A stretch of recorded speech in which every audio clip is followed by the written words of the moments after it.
Rusia merasa cerdik setelah harus menghadapi pemimpin kelompok perlawanan pro-Ukraina di wilayahnya. Rusia lalu menawarkan hadiah untuk kepala pemimpin itu. 500.000 akan diberikan kepada siapapun yang bisa membuktikan bahwa pemimpin korps relawan Rusia, Denis Kapustin, telah tewas. Rusia tidak peduli di mana, tidak peduli bagaimana caranya, yang diinginkan Rusia hanyalah kepala Kapustin dan mereka mendapatkannya, atau setidaknya itulah yang Rusia pikirkan. Dalam sebuah operasi yang brilian, mata-mata Ukraina memalsukan kematian pemimpin korps relawan Rusia. Dan untuk menambah luka, 500.000 yang ditawarkan Kremlin untuk itu, Kapustin sekarang berada di kas perang Ukraina, siap untuk mendanai upaya Ukraina membela diri dari apa yang disebut operasi militer khusus Vladimir Putin. Rusia tidak mungkin curiga ada yang salah ketika laporan mulai beredar bahwa serangan drone telah menewaskan pemimpin korps relawan Rusia atau korps relawan Rusia. Denis Kapustin yang menjadi duri bagi Kremlin sejak invasi Putin ke Ukraina telah tewas. Itu klaim yang dilaporkan banyak media pada akhir Desember 2025 termasuk Moscow Times. Dalam laporannya tentang kematian Kapustin, media tersebut mengatakan demikian. Korps relawan Rusia sendiri telah mengumumkan kematian pemimpinnya yang dikatakan telah tewas di garis depan saat berjuang untuk Ukraina. Ada detail yang membuat semuanya semakin meyakinkan. Korps relawan Rusia menyatakan Kapustin terlibat dalam misi tempur di Zaporizhia, wilayah yang kerap diserang Rusia sepanjang 2025. Masuk akal jika ada orang seperti Kapustin di sana, karena Ukraina membutuhkan setiap tentara untuk melawan pasukan Rusia yang bergerak lambat di oblast itu, yang menurut Putin sangat penting direbut Rusia. Korps relawan Rusia bahkan mengeluarkan pernyataan yang menyatakan, "Kami pasti akan membalas dendam. Denis, warisanmu tetap hidup untuk Rusia. Semuanya tampak sempurna." Seorang pria yang namanya masuk daftar federal teroris dan ekstremis negara pada Maret 2023 disingkirkan oleh drone jenis sama yang digunakan Ukraina untuk membunuh puluhan ribu pasukan Rusia penyerbu. Kamu tahu, biasanya jika sesuatu terlihat terlalu bagus untuk jadi kenyataan, memang begitu. Namun, korps relawan Rusia di Ukraina sangat cerdas dalam menunjukkan bagaimana Kapustin diduga tewas. Mereka sadar pernyataan soal kematian pemimpin korps relawan Rusia dan janji balas dendam saja tak cukup untuk dapat hadiah atas kepala Kapustin. Petugas intelijen Ukraina perlu memberikan bukti. Drone pandangan orang pertama atau first person view yang konon digunakan untuk membunuh pemimpin korps relawan Rusia kebetulan menjadi platform yang ideal untuk mengumpulkan bukti tersebut. Drone first person view merekam medan perang persis seperti yang mereka lihat langsung. Serangan yang dilakukan oleh salah satu drone ini akan memberikan jenis video yang dibutuhkan Kremlin sebagai bukti bahwa Kapustin sudah mati. Jadi itulah yang dibuat Ukraina menurut laporan Militanyi tentang video yang dikirim ke otoritas Rusia pada 2 Januari. Disebutkan bahwa Ukraina membuat video tersebut baik untuk melindungi nyawa sang komandan maupun untuk membongkar jaringan agen musuh yang beroperasi di dalam Ukraina. Hadiah itu hanya keuntungan tambahan dan videonya sangat meyakinkan. Video ini diunggah di Facebook oleh Direktorat Intelijen Utama Kementerian Pertahanan Ukraina. Direktorat Intelijen Utama Kementerian Pertahanan Ukraina. Cuplikan singkat itu menunjukkan sesuatu yang mirip serangan first person view yang sering dilakukan Ukraina dan Rusia sebelumnya. Ukraina memakai 2 drone serang untuk merekam, dengan drone pertama melakukan serangan. Cuplikan itu menunjukkan drone terbang di atas jalan tanah menuju minibus yang membawa Kapustin. Pemimpin korps relawan Rusia tampaknya ada di minibus itu, semuanya hanya sandiwara. Diduga, drone first person view Ukraina tanpa hulu ledak, sehingga trik pengeditan meniru pemutusan umpan video drone tepat saat drone mengenai target. Hur menambahkan, mereka yakin rekaman wajah Kapustin yang ketakutan saat drone mendekat pun tak cukup. Video itu diambil drone kedua. Setelah dugaan serangan, drone mendekati minibus yang terbakar, memperkuat ilusi itu. Setelah digabungkan, rekaman menunjukkan Komandan Korps Relawan Rusia naik minibus lalu terkena serangan drone, kemudian minibus yang sama terbakar. Tampak nyata, meyakinkan, tapi sepenuhnya palsu. Direktorat Intelijen Utama Kementerian Pertahanan Ukraina mengungkap tipu muslihatnya pada 1 Januari, tak lama setelah Ukraina mencairkan cek 500.000 yang diterima karena diduga membunuh buronan paling dicari Rusia. Direktorat Intelijen Utama Kementerian Pertahanan Ukraina menyampaikan lewat Telegram bahwa operasi khusus kompleks Direktorat Intelijen Utama Kementerian Pertahanan Ukraina berlangsung lebih dari sebulan. Nyawa Denis Kapustin, Komandan Korps Relawan Rusia yang jadi musuh pribadi Vladimir Putin, berhasil diselamatkan. Lingkaran orang-orang yang memerintahkan dan melaksanakan kejahatan di Dinas Khusus Rusia juga sudah diidentifikasi. Kirilo Budanov, Kepala Kantor Presiden Ukraina sekaligus Kepala Direktorat Intelijen Utama Kementerian Pertahanan Ukraina saat itu menaburkan garam di luka Rusia. Operasi telah dilakukan. Pihak kami juga menerima sejumlah dana yang sesuai yang dialokasikan oleh Dinas Khusus Rusia untuk pelaksanaan kejahatan ini. Komandan Korps Relawan Rusia kini berada di Ukraina dan bersiap melanjutkan tugas yang diberikan, kata Budanov di Telegram HUR. Ini adalah kemenangan 3 kali lipat bagi Ukraina. Direktorat Intelijen Utama Kementerian Pertahanan Ukraina menyatakan nyawa Kapustin berhasil diselamatkan, menandakan Direktorat Intelijen Utama Kementerian Pertahanan Ukraina mengetahui Rusia menargetkan Kapustin dan bersiap menyingkirkannya. Ukraina tiba lebih dulu berarti serangan pada Kapustin tak pernah terjadi, juga bukti kematian yang dibutuhkan Rusia hilang. Direktorat Intelijen Utama Kementerian Pertahanan Ukraina berhasil mengungkap pihak yang mencoba membunuh pemimpin Korps Relawan Rusia. Seperti telah dibahas, Direktorat Intelijen Utama Kementerian Pertahanan Ukraina berhasil mengamankan hadiah atas kepala Kapustin sebelum menyingkirkan para pembunuh sang komandan.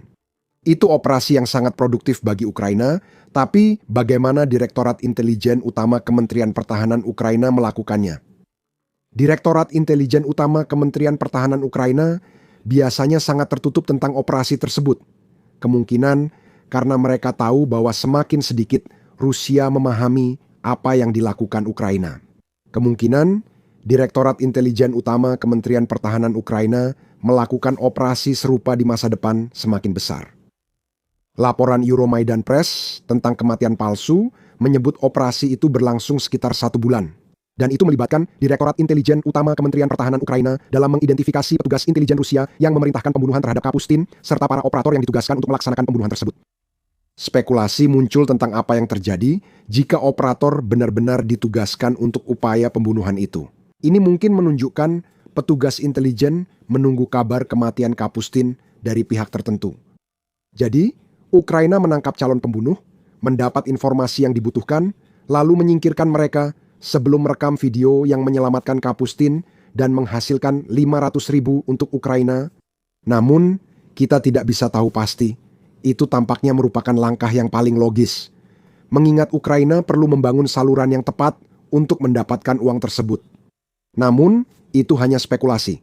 Yang pasti, ini bukan kasus di mana Komandan Korps Relawan Rusia benar-benar tewas. Ukraina tampak mencoba menutupi sesuatu yang seharusnya jadi kerugian besar. Kita tahu, itu karena bukan hanya Direktorat Intelijen Utama Kementerian Pertahanan Ukraina yang melaporkan bahwa Kapustin masih hidup dan baik-baik saja, dan bahwa Rusia telah dikelabui. Pemimpin Korps Relawan Rusia sendiri telah mengonfirmasi bahwa laporan tentang kematiannya sangat dibesar-besarkan untuk meminjam kata-kata Mark Twain. Pada 4 Januari, The New Voice of Ukraine melaporkan pernyataan video Kapustin di Telegram yang digunakan pemimpin Korps Relawan Rusia itu untuk memastikan dirinya masih hidup. Setelah berterima kasih kepada mereka yang ikut dalam operasi tersebut, Kapustin mengatakan bahwa dia tidak menyangka akan ada reaksi sebesar itu terhadap kematiannya yang diduga. Dia memuji operasi militer tersebut sebagai keberhasilan mutlak. Seraya menambahkan bahwa disinformasi yang diberikan Direktorat Intelijen Utama Kementerian Pertahanan Ukraina kepada Rusia bukanlah sebuah lelucon, melainkan bagian yang sangat disengaja dari operasi yang ternyata sangat kompleks. Kapustin kemudian menegaskan bahwa dia masih bertempur bersama rekan-rekan tentaranya yang juga relawan. Rusia berharap pria berbahaya itu sudah bukan ancaman, namun harapan itu sirna saat mereka tahu pria yang dikira mati ternyata masih bertempur. Bahkan ketika Kremlin mengeluarkan ratusan ribu dolar, muka Putin pun terkena malu. Mengejutkannya, ini bukan kali pertama Rusia tertipu oleh taktik cerdik Ukraina seperti ini.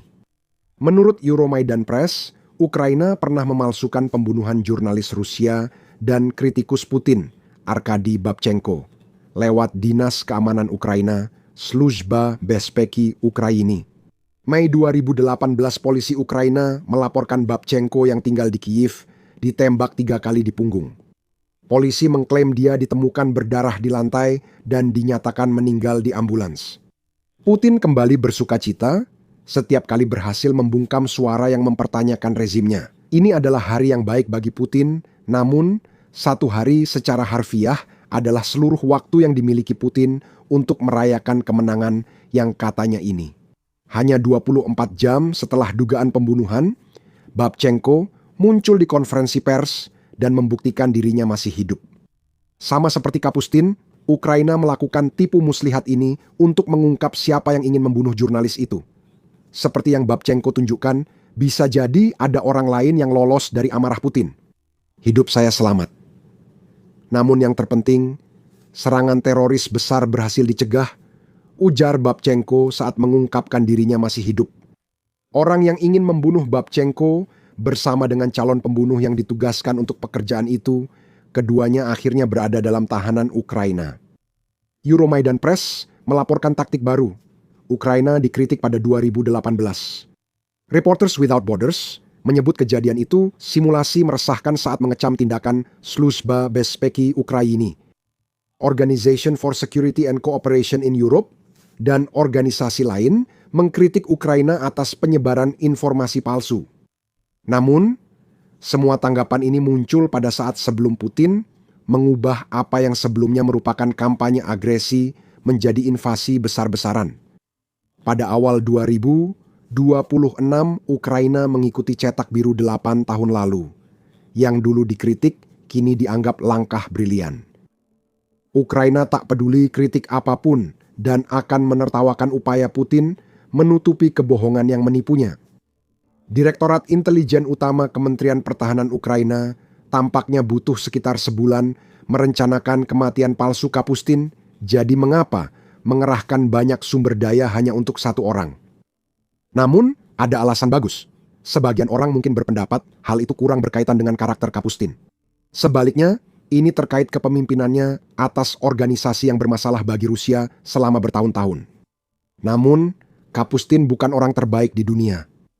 Bahkan, dia bisa menjadi contoh utama untuk klaim yang dibuat Putin tentang Ukraina yang memiliki masalah dengan neo-Nazi, meskipun pemimpin Rusia itu secara keliru mengklaim bahwa Ukraina dijalankan oleh neo-Nazi. Dia benar jika menyebut Kapustin masuk kategori itu.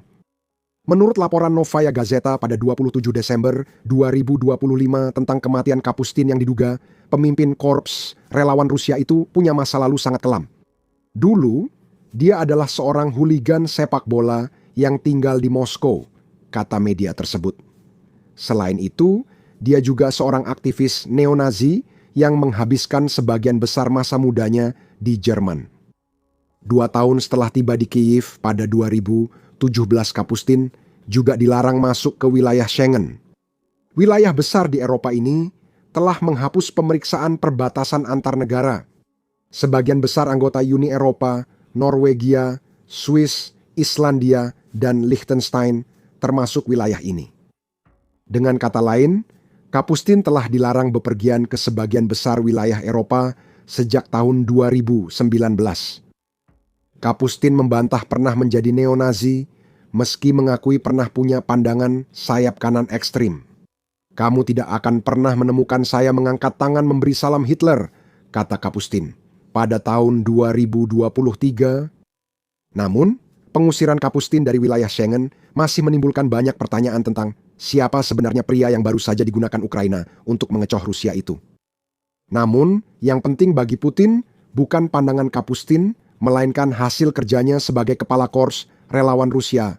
Kapustin memimpin sekelompok pejuang Rusia yang secara aktif berusaha menyingkirkan Putin sambil memastikan bahwa Ukraina tetap mempertahankan status kedaulatannya. Faktanya, Kapustin mendirikan korps relawan Rusia dengan misi yang dinyatakan untuk menggulingkan Putin dan memastikan bahwa perbatasan Ukraina dikembalikan seperti pada tahun 1991. Sampai seluruh wilayah yang diduduki kembali ke Ukraina. Korps relawan Rusia akan terus bertempur karena bertempur adalah keahlian kelompok ini hingga Rusia menawarkan hadiah 500.000 untuk kepala Kapustin.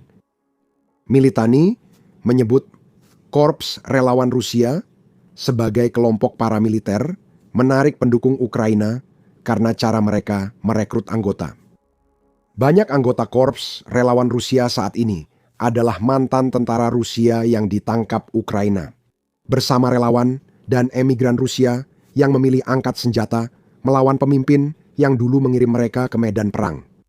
Anggota lainnya adalah emigran Rusia yang tinggal di Ukraina, serta warga Rusia yang tinggal di negara lain, tetapi memilih untuk pergi ke Ukraina dengan tujuan khusus bergabung dengan Korps Relawan Rusia untuk melawan Putin. Kapustin adalah pemimpin gerakan yang menunjukkan ada warga Rusia menentang Putin, dan unit ini sangat efektif. Korps Relawan Rusia khususnya menimbulkan masalah besar bagi Rusia di perbatasan dengan Ukraina.